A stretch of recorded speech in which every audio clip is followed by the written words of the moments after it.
तो next chapter हम start कर रहे हैं अलजेब्रिक एक्सप्रेशन। ये तुम सबके लिए एक नया चैप्टर होगा, नया नाम होगा, नया वर्ड होगा। 7th क्लास में तुमने बहुत सारे चैप्टर नए नए सीखे हैं, जैसे कि सिंपल इक्वेशन भी फिर भी तुमने 6th में थोड़ा बहुत उसका बेसिक पढ़ा हुआ था। ठीक है, एक मैथ्स का बहुत बड़ा पार्ट होता है। अगर कोई बच्चा मैथ्स है, maths is directly link to one word that is algebra. पूरी मैथ्स जो है दो पार्ट में डिवाइड होती है, एक अलजेब्रा और एक होती है ज्योमेट्री। ज्योमेट्री के हमने कुछ चैप्टर्स कर लिए already, for example lines and angles, triangles and congruency. These chapter are on the basis of geometry. अब हम पढ़ेंगे अलजेब्रा। अलजेब्रा के अंदर कोई ज्योमेट्री नहीं है, कोई एंगल्स, लाइंस, ये सब कुछ नहीं है, जस्ट हर जगह तुम्हारा इक्वेशंस, इक्वेशन इक्वेशन। अब what is the difference between equation and expression? Equation क्या होता है उससे तुम्हें क्लियर हो जाएगा ये एक्सप्रेशन क्या होता है। ठीक है, इक्वेशन क्या होता है, इस चैप्टर में बेसिकली हम क्या पढ़ने वाले हैं। इक्वेशन होता है, फॉर एग्जांपल तुम किसी दो चीजों को इक्वेट कर रहे हो। फॉर एग्जांपल इफ आई से कि एक अन्विता की एज मम्मी की एज से 10 ईयर्स छोटी है। अन्विता's एज इज 10 ईयर्स और 15 years less than her mom's age. तो you are comparing two things. ठीक है, तुम टू एजेस को कंपेयर कर रहे हो, उससे तुम एक इक्वेशन बना सकते हो। तो इक्वेशन क्या होता है, जहां पे हम एक चीज को दूसरी चीज से कंपेयर करते हैं। फॉर एग्जाम्पल एक्स वाई से डबल है तो 2x इक्वल्स टू वाई हो गया। ठीक है, तो यहां पे हम कंपेयर कर रहे हैं, जिसमें भी इक्वल टू साइन दिखे, for example 2x plus 3 equals to 5, यहां पे you can see equal to sign is here. तो जिसमें भी इक्वल टू साइन हो उसको बोलते हैं इक्वेशन, जो हम ऑलरेडी सिंपल इक्वेशन चैप्टर में पढ़ चुके हैं। सिंपल इक्वेशन इस चैप्टर में बेसिकली हम डील करेंगे, इक्वेशन से डील नहीं करेंगे, एक्सप्रेशन से। एक्सप्रेशन क्या होता है? एक्सप्रेशन होता है जिसमें there is no equal to sign. For example if I directly से अन्विता की एज 10 ईयर्स है और 15 ईयर्स है, जितनी भी एक्स वाई जेड। ठीक है, अन्विता की age, for example Anvita's age is 9 years old. ठीक है, तो यहां पे किसी से कंपैरिजन नहीं हो रहा, जस्ट उसकी एज बताई गई है। क्लियर? ठीक है, तो जहां पे कंपैरिजन ना हो, फॉर एग्जांपल अगर मैं लिखूं 2x प्लस 3, जस्ट यही लिख दिया 2x प्लस 3, नथिंग एल्स। बात समझ आई? यहां पे कोई भी इक्वल टू साइन नहीं है। 2x प्लस 3 किसके इक्वल है नहीं पता, बस ये एक एक्सप्रेशन है। तो इसको बोलेंगे एक्सप्रेशन जिसमें कोई भी इक्वल टू का साइन प्रेजेंट नहीं है। जिसमें इक्वल टू का साइन प्रेजेंट नहीं होता उसको बोलते हैं एक्सप्रेशन, जिसमें इक्वल टू का साइन प्रेजेंट होता है उसको बोलते हैं इक्वेशन। तो बेसिकली ये सारी की सारी चीजें is a part of algebra. Calculus सुना होगा तुमने, मैथ्स का कैलकुलस वर्ड 11th 12th में आगे जाके होता है ये वर्ड। नहीं भी सुना होगा तो कोई बात नहीं, इसमें बेसिकली कैलकुलेशंस है, अलजेब्रा है, एक्स वाई जेड है। तो बेसिकली इस चैप्टर में हम, बहुत इंपॉर्टेंट चैप्टर है तुम्हारे अभी के लिए भी, फ्यूचर के लिए भी। ठीक है, अगर नहीं समझ आओगे तो एक्स वाई जेड में घूम के रह जाओगे, अगर समझ के करोगे, इंटरेस्ट लेके करोगे तो बहुत आसान चैप्टर है। तो बेसिकली इस चैप्टर में हम क्या सीखने वाले हैं, क्या पढ़ने वाले हैं, इस चैप्टर का नाम है अलजेब्रिक एक्सप्रेशन। एक्सप्रेशन का मतलब होता है दीज एक्सप्रेशन। इन एक्सप्रेशन को, ये तो तुम्हें दो टर्म्स का एक्सप्रेशन है, इसमें कौन कौन सी दो टर्म है, एक 2x और एक 3, तो देयर आर टू टर्म्स। तुम बड़ी बड़ी एक्सप्रेशन पढ़ने वाले हो इस चैप्टर में, बहुत बड़ी बड़ी, मतलब 5 टर्म्स, 6 टर्म्स। ठीक है, तो एक्सप्रेशन होता है, एक्सप्रेशन क्या होता है वो समझ लो। एक्सप्रेशन होता है जिसमें कोई भी इक्वल टू का साइन नहीं होता। फॉर एग्जाम्पल अगर मैं एक एक्सप्रेशन की बात करूं, 2x प्लस 5y प्लस 3, ये भी एक एक्सप्रेशन है। इट्स नॉट कंपल्सरी कि एक एक्सप्रेशन में एक ही वेरिएबल हो, कितने भी वेरिएबल हो सकते हैं, लेकिन इक्वल टू का साइन नहीं होगा। तो यहाँ पे वेरिएबल्स कौन कौन से हैं? वेरिएबल्स होंगे x and y, these are the variables. ये वेरिएबल है, जो हमारा ABCD लेटर्स होते हैं उसके जितने भी वर्ड्स होते हैं वो होते हैं वेरिएबल्स। क्यों ये वेरिएबल्स है? क्योंकि इसकी वैल्यू फिक्स नहीं है। अगर मैं x की वैल्यू और y की वैल्यू चेंज करूंगी तो इस एक्सप्रेशन की वैल्यू भी चेंज हो जाएगी। कैसे चेंज होगी? देखो, अगर मैं x की वैल्यू 2 पुट करती हूँ और y की वैल्यू 1 पुट करती हूँ तो इस एक्सप्रेशन की वैल्यू क्या हो जाएगी? 2x का मतलब 2 को x से मल्टीप्लाई हो रहा है, तो x की वैल्यू 2 है तो इसको मल्टीप्लाई कर दो 2 से, 2 2 जा 4 हो गया, प्लस 5y, 5 इंटू वाई की वैल्यू कितनी थी? 1, तो 5 इंटू 1 5 प्लस 3, तो 9 प्लस 3 कितना आ गया? 12। समझ आया? अगर यहाँ पे x की वैल्यू चेंज कर दूं, x की वैल्यू अगर मैं 2 के बदले 3 कर दूं, y के बदले 2 कर दिया, तो यहाँ पे क्या हो जाएगा? 2 इंटू x की वैल्यू 3 थी तो 6 हो जाएगा ये, राइट? प्लस मैम मतलब क्वेश्चन ऐसे आएंगे ना कि x की वैल्यू और y क्वेश्चन जैसे आएंगे वो भी समझाऊंगी, रुक जाओ। 5 इंटू 2 10 प्लस 3, तो वैल्यू चेंज हो गई, 19 बन गया ये, लेकिन एक चीज सेम रही। क्या सेम रहा? 3। ये 3 दिख रहा है, ये जो 3 है वो सेम है दोनों में। 3 की वैल्यू चेंज नहीं हो सकती, चाहे तुम x की वैल्यू और y की वैल्यू कुछ भी रखो, दिस 3 इज कांस्टेंट। तो इसको बोलते हैं हम कांस्टेंट। क्या बोलते हैं? कांस्टेंट। तो एक एक्सप्रेशन में हमारी दो चीजें होती है।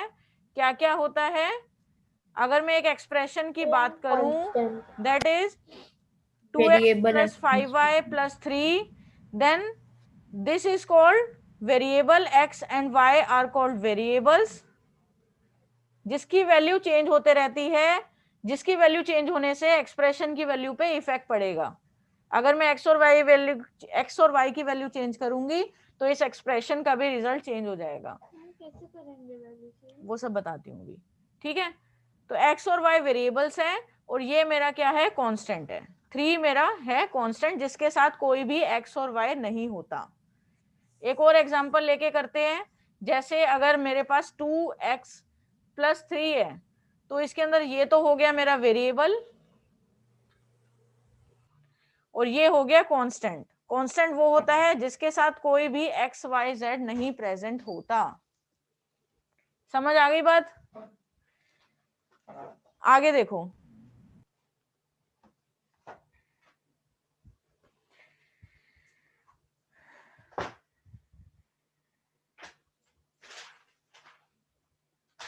मैम आप मेरा साइंस वाला होमवर्क देखना।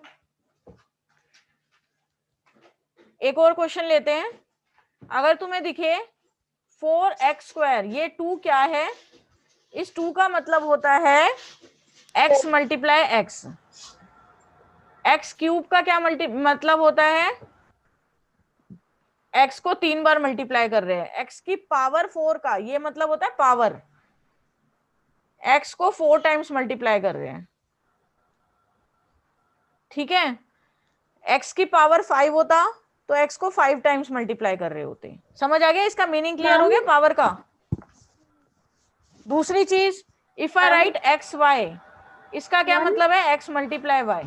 हाँ मैम तो जैसे 4x है तो उसके ऊपर अगर 3 की पावर है तो पहले 4 इंटू एक्स करके फिर इंटू इसको अगर ओपन करूं, इसको अगर ओपन करेंगे तो ऐसे होगा 4 multiply x multiply x multiply x। अगर मैं इसको ओपन करती हूं तो ऐसे ओपन करेंगे। अगर ये होता 3x³ या 4x³ तो ये क्या बनता?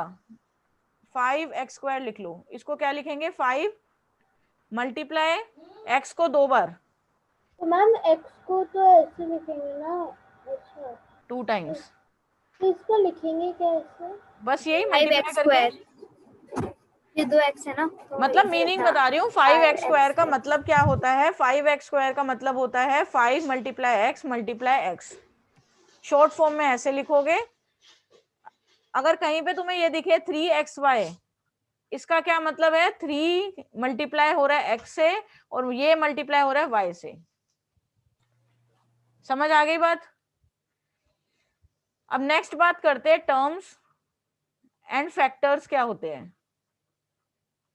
बहुत आसान है। टर्म्स क्या होते हैं? सबसे पहले एक एक्सप्रेशन से समझाती हूँ। एक कोई भी एक एक्सप्रेशन ले लेते हैं। For example 4x² minus 3xy, ये एक एक्सप्रेशन है। इसके अंदर कोई कांस्टेंट तो है नहीं, ठीक है। ये एक एक्सप्रेशन है, इसके अंदर टर्म्स कौन कौन सी है? ये एक टर्म है, 4x इसके अंदर 2 टर्म्स है, ये पूरी एक टर्म होती है। टर्म वो नंबर होता है जो कि प्लस और माइनस से डिवाइड है, मतलब प्लस और माइनस से पार्टीशन हो रखा इसमें हुआ है। तो इसमें कितनी टर्म्स है? एक ये वाली है और एक ये 2। तो 4x² है, लेकिन जब दूसरी वाली लिखोगे तो उसमें नेगेटिव को भी इंक्लूड करोगे। ये हो गई 2 टर्म्स। समझ आई बात? अगर मैं बोलूं 3x² प्लस 5y प्लस 3, इसमें कितनी टर्म्स है? एक 3x², दूसरी 5y, तीसरी 3, तो देयर आर 3 टर्म्स। समझ आ रहा है? वेरिएबल्स की बात, वेरिएबल्स नहीं पूछा है अभी, अभी वेरिएबल्स नहीं पूछा है। अभी इसमें ये पूछा गया है कि टर्म्स बताओ कौन कौन सी है और कितनी है। तो देयर आर 3 टर्म्स। अगर यहाँ पे माइनस का साइन होता तो हम माइनस भी लिखते इधर। तो टर्म्स वो होती है जो कि प्लस और माइनस से सेपरेटेड होती है। टर्म्स क्लियर है? उसके बाद बात करते हैं फैक्टर्स। फैक्टर्स का मतलब होता है, इसको ओपन करके, फैक्टर्स का मतलब क्या होता है? जनरली तुम पढ़ते आए हो सेकंड थर्ड क्लास से। फैक्टर का मतलब होता है, जैसे फॉर एग्जांपल 12 के फैक्टर्स क्या क्या होंगे? 3, 6, प्लस लगाने की 2। नीड नहीं है, क्योंकि कुछ भी नहीं लिखा होता तो बाय डिफॉल्ट उसका मतलब प्लस ही होता है।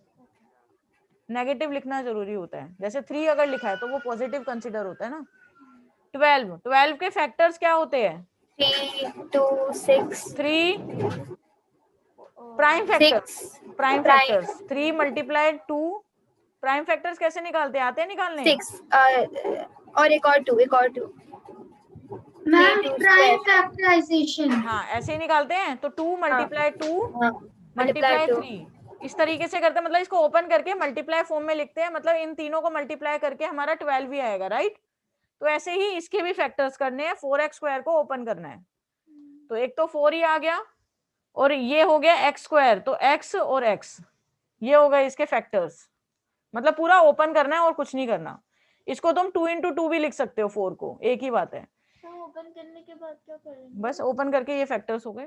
इसके फैक्टर्स क्या होंगे? 3 माइनस 3 x और y। इसके बताओ क्या क्या होंगे? 3x और एक और x। इसके 5 and y। इसके माइनस और माइनस 1, मतलब एक ही है, -3 ही है, ठीक है। 1 लिखना चाहो। समझ आ गया? टर्म्स क्या होता है, फैक्टर्स क्या होता है, क्लियर? जल्दी मैम से इसका लेकिन करो। आपने -3 में 1 क्यों लगाया? 1 नहीं भी लगाओ तो चलेगा, इट्स अप टू यू, एक ही बात है। 5xy प्लस 10 के टर्म्स कौन कौन सी होगी? मैम 5xy और 10 की 10 and 1। हाँ, तो टर्म्स हो गई हमारी, इसमें कौन कौन सी है? 5xy 5xy और 10। और फैक्टर्स 10 कौन and कौन 1। से होंगे इसके? 5 5 x x और y, y और 10 तो है ही और पहले 10 से। का 10। 10 का तो 10 ही रहने दो। तो टर्म्स और फैक्टर क्लियर है? मैम इसके 1 बाद ही लगाएंगे वहाँ पे 10 के साथ। तुम्हारी मर्जी है, तुम्हें लगाना चाहो तो लगा लो, ऐसे भी छोड़ सकते हो, बात तो एक ही है, ठीक है। नेक्स्ट देखो कोफिशिएंट्स।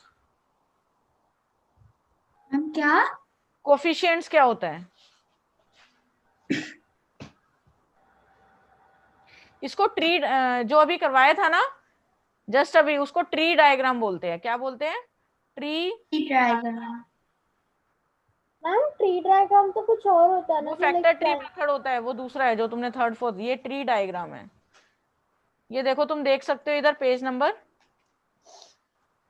तुम्हें दिख रहा होगा, you can C in your book.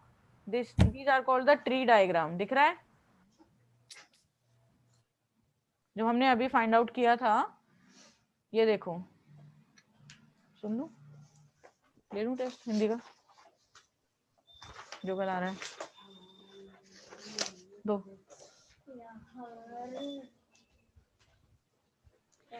अब नेक्स्ट है कोफिशिएंट्स, बस इनको करा के 5 o'clock में तुम्हारा टेस्ट ले लूं। नेक्स्ट है कोफिशिएंट्स। कोफिशिएंट्स क्या होता है? कोफिशिएंट होता है जो उसके साथ नंबर प्रेजेंट है। फॉर एग्जाम्पल, मतलब जो न्यूमेरिकल वैल्यू उसके साथ प्रेजेंट है। मैम मतलब लाइक अगर आपका 5x है तो उसमें तो 5 5, आपका हाँ, कोएफिशिएंट 5 हो गया कोएफिशिएंट, ठीक है।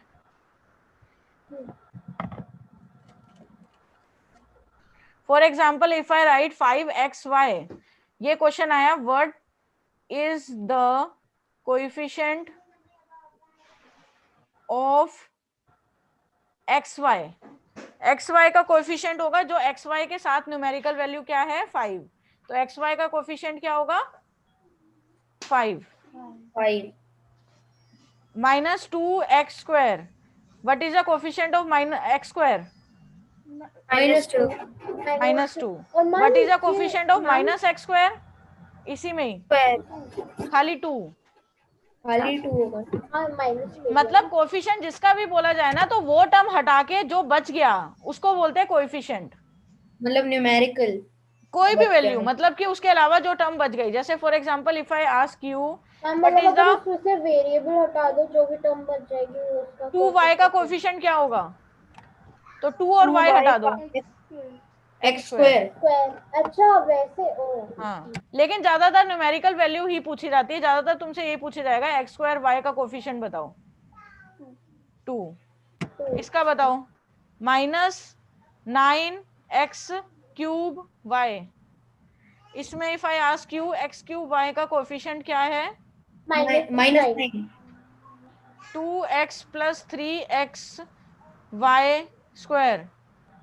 -2y²। इसमें मुझे बताओ y² का कोफिशिएंट क्या है? मैम y स्क्वायर का 2x 2x + 3x -2 नहीं होगा, बाकी देखने की जरूरत नहीं है, तो टर्म्स है। इसमें तो y² है ही नहीं ना, ये वाली तो टर्म अलग है। तो इसमें से अगर y² का कोफिशिएंट पूछे जाए, अच्छा तो सबसे पहले y² वाली टर्म ढूंढो। सबसे पहले ये देखो कि y² वाली टर्म कौन सी है इन तो दोनों उसमें टर्म में से से। y स्क्वायर ये वाली वाली टर्म टर्म है निकालनी है। y² वाली, तो इसमें से देखोगे कोफिशिएंट। ओके लेकिन खाली y² नहीं है ना, इसमें x भी है। तो ओके y² वाली टर्म देखोगे और उसके बाद निकालोगे। -x, इसमें x का कोफिशिएंट बताओ। क्या what is the coefficient of x? Ma'am minus minus कोई नंबर होता है? मैम 0 2 इसको मैं मतलब उसके कोफिशिएंट से मल्टीप्लाई कर दूंगी तो ये नंबर आ जाएगा। नहीं 1 कोफिशिएंट 1 वो 1 होता है जिनको आपस में दोनों को मल्टीप्लाई करके वापस से ये नंबर आ जाए। तो 1 होगा ना। -1, इन दोनों को अच्छा मल्टीप्लाई करो, यही आ जाएगा। ओके इसका बताओ, -y ये एक्सप्रेशन है, इसमें इसका कोफिशिएंट और इसका कोफिशिएंट। मैम ये तो आपने वही नंबर लिख दिया। मैम 1 और -1 ये इनकरेक्ट है। हाँ 1 और -1 क्या मना? मैम 1 और -1 ही होगा। मैम इनमें पावर बैटरी नहीं लिख बनेगी। सकते ना इनके एज अ कोएफिशिएंट। नहीं ऐसा नहीं होगा। बताओ मैम 1 और -1 पहले वाले का मैम 1 होगा मैम वाले का क्योंकि 1 उसमें कोई उसको अगर और आप दूसरे 1 का से मैम -1 वही बचते हैं मैंने। यही होगा शांभवी। ठीक है, पहले वाले का 1 होगा क्योंकि इन दोनों को मल्टीप्लाई करेंगे 1 आएगा, नीचे वाले का -1 होगा। समझ आई बात? यस x × 1 x होता है, -1 × x क्या होता है? -x होता है, पता है ये?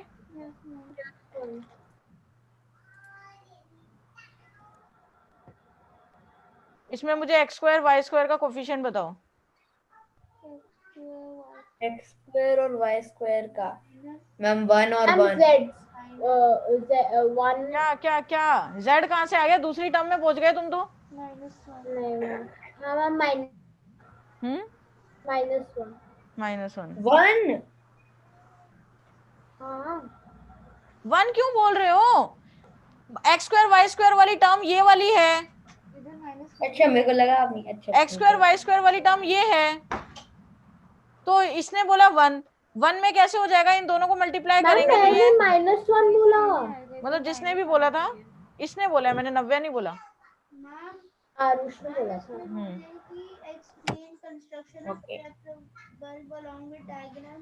मैम कंस्ट्रक्शन तो सिखाया नहीं है, मतलब वो डायग्राम बना दो। कंस्ट्रक्शन भी नहीं सिखाया, कंस्ट्रक्शन मतलब टंगस्टन और वो सब क्या क्या है वो सब बताया तो था। अच्छा वो हाँ, कंस्ट्रक्शन वही होता है, उसको कैसे है, क्या क्या चीजें हैं उसके अंदर, उन्होंने क्वेश्चन को डिफरेंट वे में बोला है। उस तरीके से भी आ सकता है, ये नहीं कि तुमसे डायरेक्टली पूछा जाएगा। मैम वैसे तो मैं मैम से पूछ लेता हूँ। समझ आ गया? ठीक है, तो कंस्ट्रक्शन क्या कर रही हूँ मैं, construction identify the following expression, terms which are not constant. Numerical coefficient वाली नंबर वाला कोफिशिएंट होता है। न्यूमेरिकल कोफिशिएंट मतलब उसके नंबर वाला कौन सा कोफिशिएंट है, y plus 4 ठीक है। 4 तो सबसे पहले कोफिशिएंट क्लियर है, टर्म्स क्लियर है, फैक्टर्स क्लियर है, किसी को यहाँ तक डाउट है? मैम बस एक चीज, बोलो। हम एक बार एग्जाम्पल नंबर 1 पे जाओ क्या? मैम इधर एक्स वाई में तो कोई जैसे फॉर एग्जांपल ये क्वेश्चन देखो, example number 1, identify in the following expression, ये एक्सप्रेशन है तो इसके लिए टेबल बना लिया करो। एक्सप्रेशन हो गया, फिर हो गया हमारा टर्म्स, फिर हो गया मेरा थर्ड में कांस्टेंट, ठीक है। यहाँ पे मैं एक में कर रही हूँ, बाकी सारे खुद करोगे। एक्सप्रेशन एक्स वाई प्लस 4 हो गया, इसमें टर्म्स कौन कौन सी है, एक एक्स वाई है, कोमा एक 4 है, एक 4 है। और इसमें से देख के नहीं करेगा, ये देखो। और न्यूमेरिकल कोफिशिएंट मतलब नंबर, इस टर्म्स, अच्छा यहाँ पे लिखना है, क्वेश्चन ध्यान से रीड करो, मैंने भी नहीं देखा। Identify in the following expression terms which are not constant, वो टर्म्स लिखनी है जो टर्म कांस्टेंट नहीं है, तो ये वाली 4 नहीं आएगा यहाँ पे, 4 तो कांस्टेंट है ना, तो 4 का न्यूमेरिकल कोफिशिएंट यहाँ पे आएगा कोफिशिएंट। ओके मैम ऐसे लिखना है कि जैसे जो नंबर्स वो वाले जो फंक्शन नहीं पता है, छोड़ दो फिर, उन जो नहीं कांस्टेंट वो है वाले होते हैं ना जिसमें x नहीं होता, x वगैरह नहीं होता, कांस्टेंट वो होते हैं ना। कोफिशिएंट, कोफिशिएंट क्या है इसका, न्यूमेरिकल कोफिशिएंट एक्स वाई का 1। सेकंड क्या है, 13 माइनस वाई स्क्वायर, इसके कौन कौन सी टर्म्स होगी, इसको होगा y square minus y square, minus y square, 13 ये होगी भी है टर्म, ना? 13 आएगी यहाँ पे। नहीं क्यों? क्योंकि यहाँ पे नहीं लिखा हुआ है terms which are not constant, वो टर्म लिखनी है जो कि कांस्टेंट नहीं है। न्यूमेरिकल मैम कोफिशिएंट क्या होगा, फिर 1 बोल रहे हो, -1 आएगा ना, -1 माइनस आएगा ना। Minus sorry minus numerical minus plus coefficient मतलब उसके साथ कौन सा नंबर प्रेजेंट है। एक्स मैम -1 बाकी तीनों पार्ट्स करो, देख के मत करना। ठीक है। और अगर दो टर्म है तो दोनों के अलग अलग कोफिशिएंट बताओगे, 4 का अलग, जैसे फोर्थ वाले में 2 टर्म्स थी, ये 2 टर्म्स आ गई यहाँ पे, और फिर उसके न्यूमेरिकल कोफिशिएंट इसका अलग और नीचे वाले का अलग।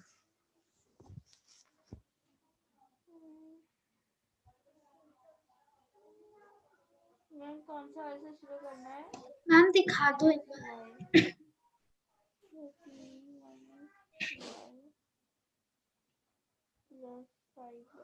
मैम क्वेश्चन दिखा दो एक बार।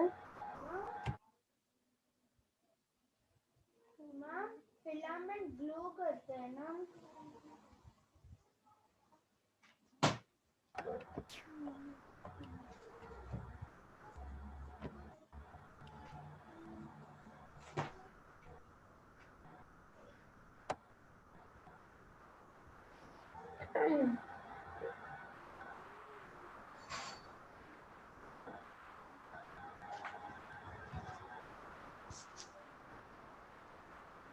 मैम मैं 2 मिनट में आई।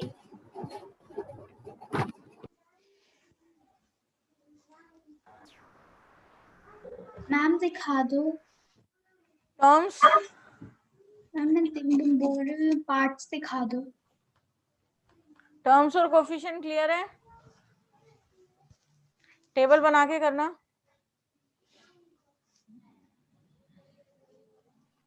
डन, आगे करें।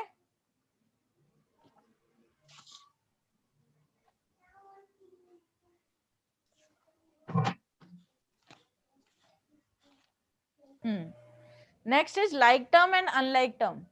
देखो अगर मैं बोलूं इफ आई से, बहुत आसान है ये, 2x plus 4x plus 7y, इनमें से ये दोनों लाइक है, ये वाली अनलाइक है,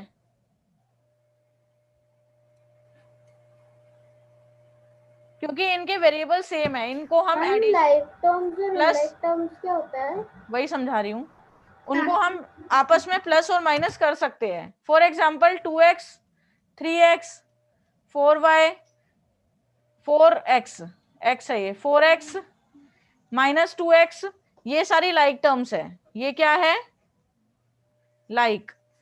एक और एग्जांपल देती हूँ, 2x 3y 3z, ये वाली क्या है? अनलाइक। आई थिंक एग्जांपल देख के तुम्हें समझ आ गया होगा लाइक क्या होता है, अनलाइक क्या होता है। क्लियर है?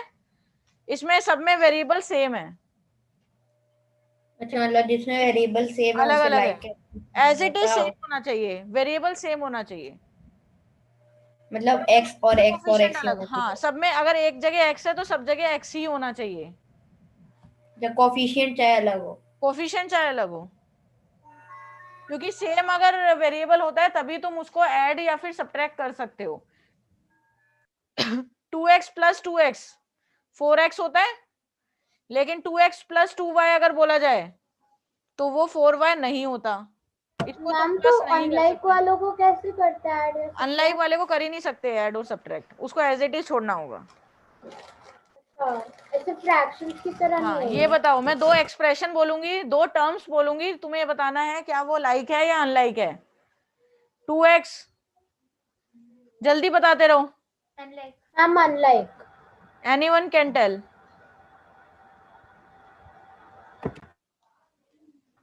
Ma'am like.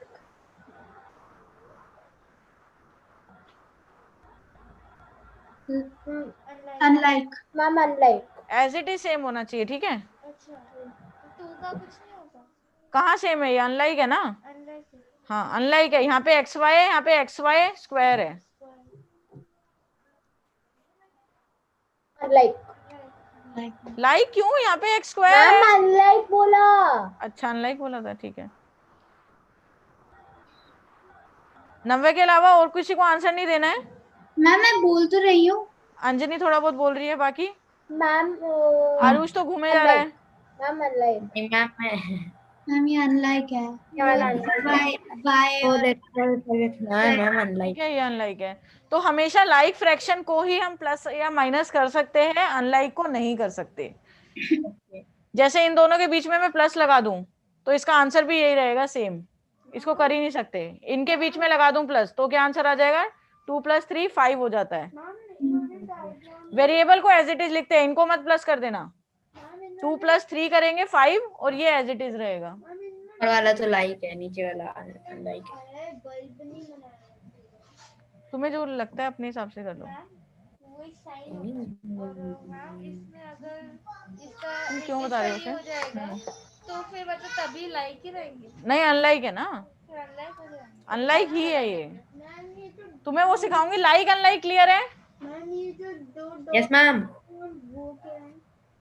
तुम्हें अभी मैंने नहीं करवाया ये, अभी छोड़ दो इसको, इसके मैं मार्क्स नहीं काटूंगी तुम्हारे, क्योंकि मैंने अभी बताया नहीं है ये, मुझे बताना है ये। I will let you know. इसमें से बताओ, इसमें से लाइक को अलग करने हैं। कौन कौन से लाइक है? लाइक को सब अलग कर दो, मैम ये तो सब जितने भी में लाइक कॉमा इसमें दिया है। 12x बताओ।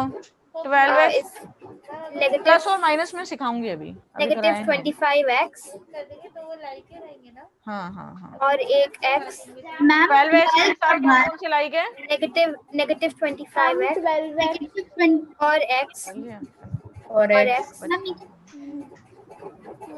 और और कोई है? मैम जो हाँ 12y अब y वो दूसरा पेयर बनाओ ना, दूसरा ग्रुप। हाँ ये group 12y 12y y y वाला बताओ। 12 नेगेटिव 25y नेगेटिव ये 25 बाय बाकी मैम देन और बाकी के 12 कांस्टेंट भी सारे लाइक ही 25 होते हैं, क्योंकि कांस्टेंट 12 लाइक and हाँ मैम नेगेटिव 12 25 12 minus और 25 and 1 ठीक है। 1 तो मतलब लाइक का मतलब ये होता है कि उनको ऐड ऑन कर सकते हैं, ऐड या सब्ट्रैक्ट कर सकते हैं। जैसे इन तीनों को मैं प्लस या माइनस कर सकती हूँ, इनको आपस में ग्रुपिंग कर सकती हूँ, इनको आपस में ग्रुपिंग कर सकती हूँ। जैसे जो लाइक बंदे होते हैं, लाइक हम उसी की साथ फ्रेंडशिप करते हैं जो हमें पसंद होते हैं, तो वही चीज है यहाँ पे भी। जो लाइक है उसी के साथ प्लस या माइनस हो सकता है, अनलाइक को दूर भगाता है, अनलाइक के साथ हो ही नहीं सकता। ठीक है। Last thing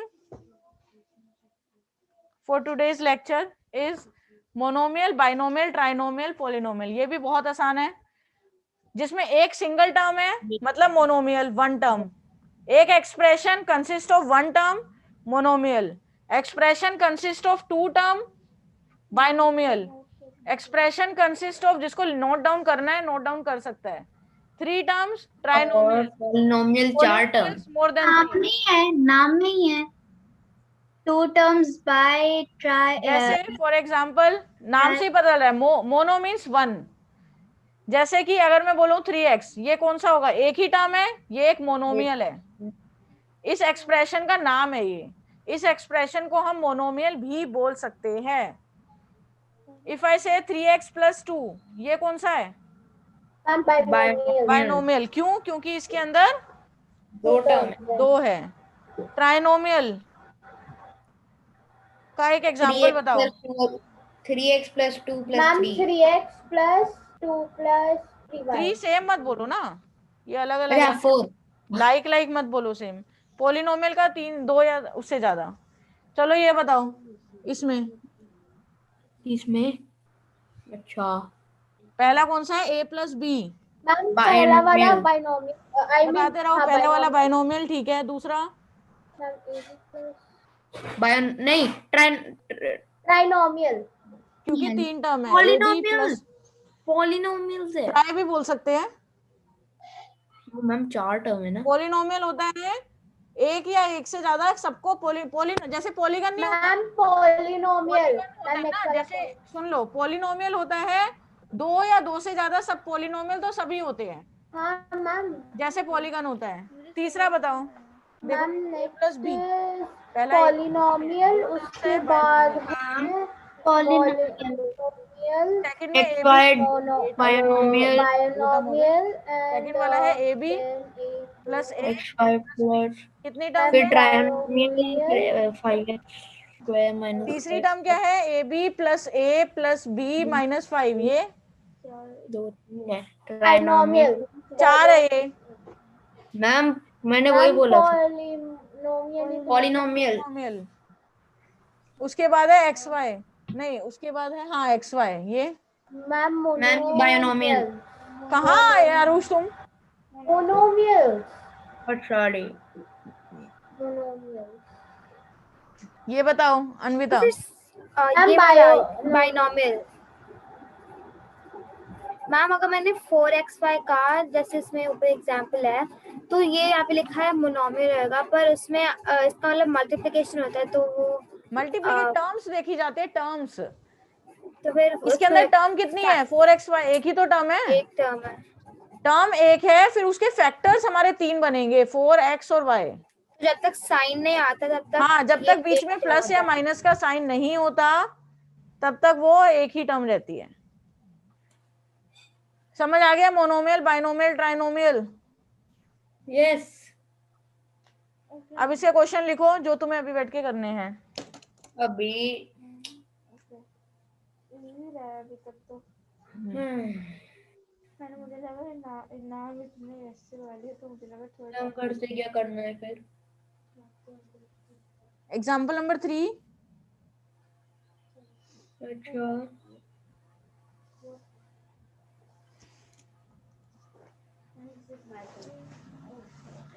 example number ma'am इनको ब्रेकआउट रूम में बैठ के करना है। मार्क कर लो, ये ma'am try this page number के। तुम भी मैं मार्क कर रही हूँ बस। ट्राई दीज, जो अभी ट्राई दीज मार्क किया बस। एग्जांपल 3, एग्जांपल 2, मैम एक बार बता दो, आपका वो दिख ही नहीं रहा मैम, आप कुछ कर रहे हो तो। मैम बस हमें मैम सारे आप ट्राई पूरा करने हैं शुरू, बेसिकली। मैम आप एक बार शुरू से दिखा दो मैम, आपको मार्क एग्जाम्पल एक्सरसाइज 12.1 से पहले जितने भी ट्राई दीजिए, जितने भी एग्जाम्पल है सारे करने हैं। अरे मैम कुछ तो छोड़ दो। Samples and varieties. ठीक है। ठीक है, ये सब तुम्हें 12.1.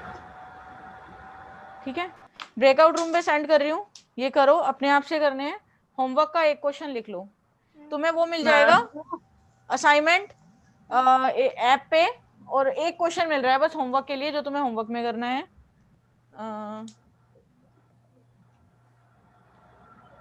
मैम आज मंडे है। हाँ, yes, today's Monday. अच्छा हमको पता है मैम।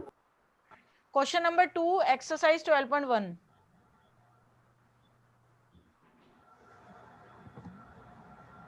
मैम मैं लिख करके कर लूँ? क्यों? मैम मेरे को ना अपने डॉक्टर नीचे लेके जाना है वॉशरूम। मैम आजकल इसकी तबीयत खराब है तो इसको हर 2 घंटे में लेके जाना ये पड़ता है। होमवर्क है एक्सरसाइज 12.1 क्वेश्चन नंबर 2। ठीक है, ये जो है नेक्स्ट क्लास में डिस्कस होगा, ये वाला क्वेश्चन नंबर 2 एक्सरसाइज 12.1 करके रखना, नेक्स्ट क्लास में डिस्कस होगा। ठीक है, ये तो तुम्हारा होमवर्क है, ब्रेकआउट रूम में बैठ के कौन कौन से करने हैं पता चल गया? यस हाँ 12.1 से पहले सारे ट्राई दीज और एग्जाम्पल्स। मैम मैं आपको आज शाम तक ये सारा चीज भेज दूँ?